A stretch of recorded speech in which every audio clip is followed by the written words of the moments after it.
Assalamualaikum warahmatullahi wabarakatuh. Salam sejahtera bagi kita semua. Berjumpa kembali dengan saya, Ade Ayunika Novitasari MPD, Pengawas SLB Cabang Dinas Pendidikan Wilayah Kediri, Dinas Pendidikan Provinsi Jawa Timur.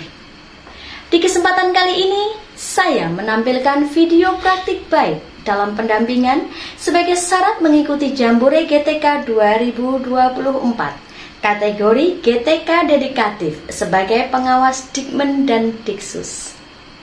Judul karya praktik baik saya adalah pendampingan dan pembinaan pembelajaran berdiferensiasi sepenuh hati sebagai upaya peningkatan kompetensi guru SLB di sekolah dampingan.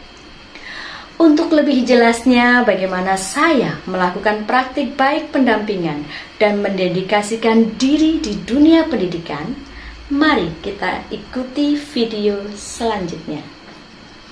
Pendampingan dan pembinaan pembelajaran berdiferensiasi sepenuh hati sebagai upaya peningkatan kompetensi guru SLB di sekolah dampingan ini dilatar belakangi banyaknya guru di sekolah dampingan yang memiliki latar belakang kualifikasi pendidikan bukan dari pendidikan luar biasa.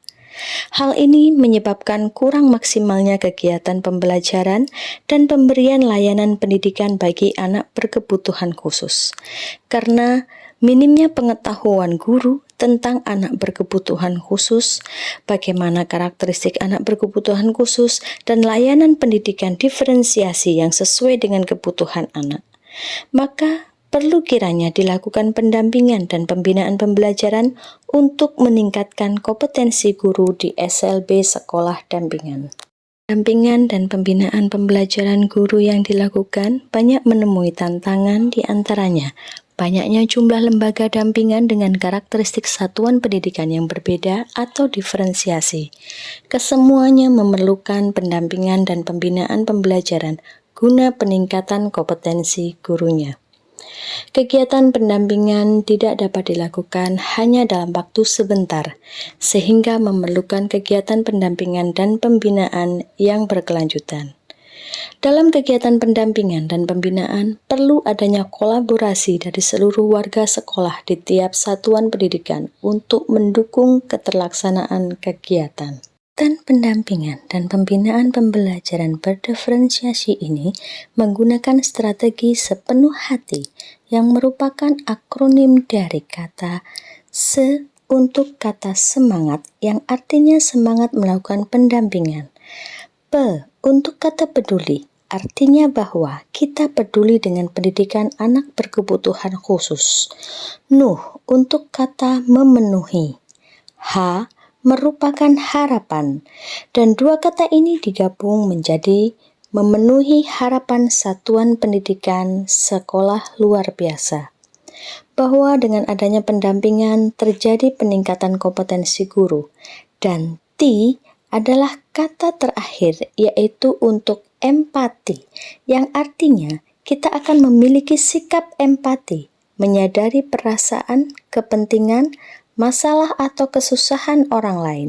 Selain penggunaan akronim dari kata sepenuh hati, penulis juga memanfaatkan arti sebenarnya sinonim sepenuh hati, yaitu sungguh-sungguh, sehingga dapat disimpulkan bahwa sepenuh hati adalah benar-benar melakukan kegiatan segenap hati, tekun, dan serius.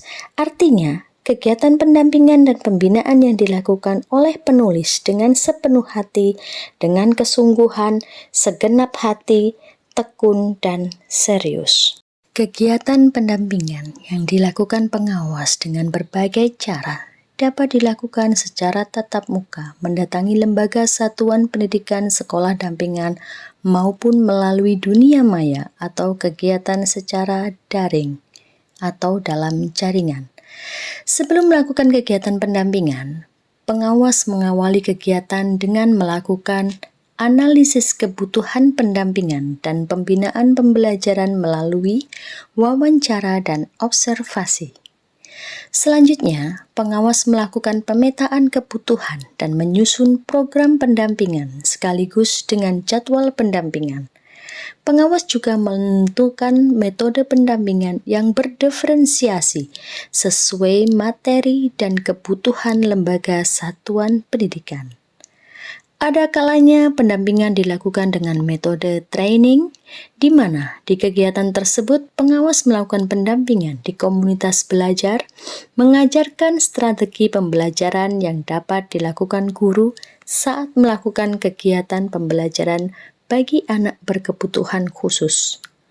Metode lain yang digunakan pengawas dalam kegiatan pendampingan dan pembinaan pembelajaran adalah metode mentoring.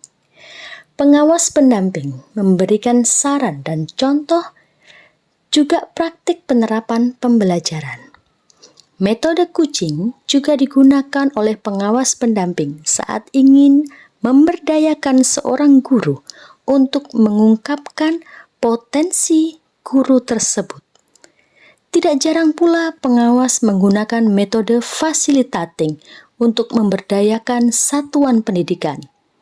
Dan metode consulting digunakan untuk memberikan rekomendasi saat guru menghadapi permasalahan.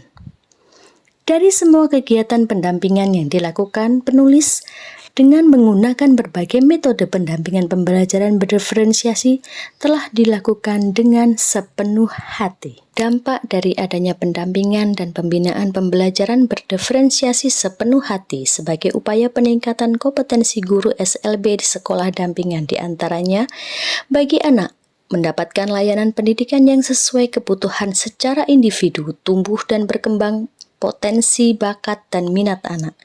Bagi guru, timbulnya motivasi dan semangat kerja yang meningkat sehingga mampu melayani dengan hati, menuntun anak sesuai dengan kodratnya. Bagi lembaga, tumbuh kembangnya budaya potensi guru dalam mengembangkan kurikulum pembelajaran di satuan pendidikan. Dan bagi orang tua, meningkatnya kepercayaan kepada sekolah karena terjadi kepuasan terhadap layanan sekolah dan terbangunnya kolaborasi bagi warga sekolah. Demikian cerita praktik baik penulis sebagai bentuk dedikasi penulis dalam dunia pendidikan. Semoga karya cerita praktik baik ini dapat menjadi inspirasi rekan-rekan sejawat. Praktik baik ini terjadi atas dukungan dan kolaborasi semua pihak. Karya cerita praktik baik saya ini jauh dari kata sempurna. Untuk itu, kritik dan saran membangun sangat diperlukan.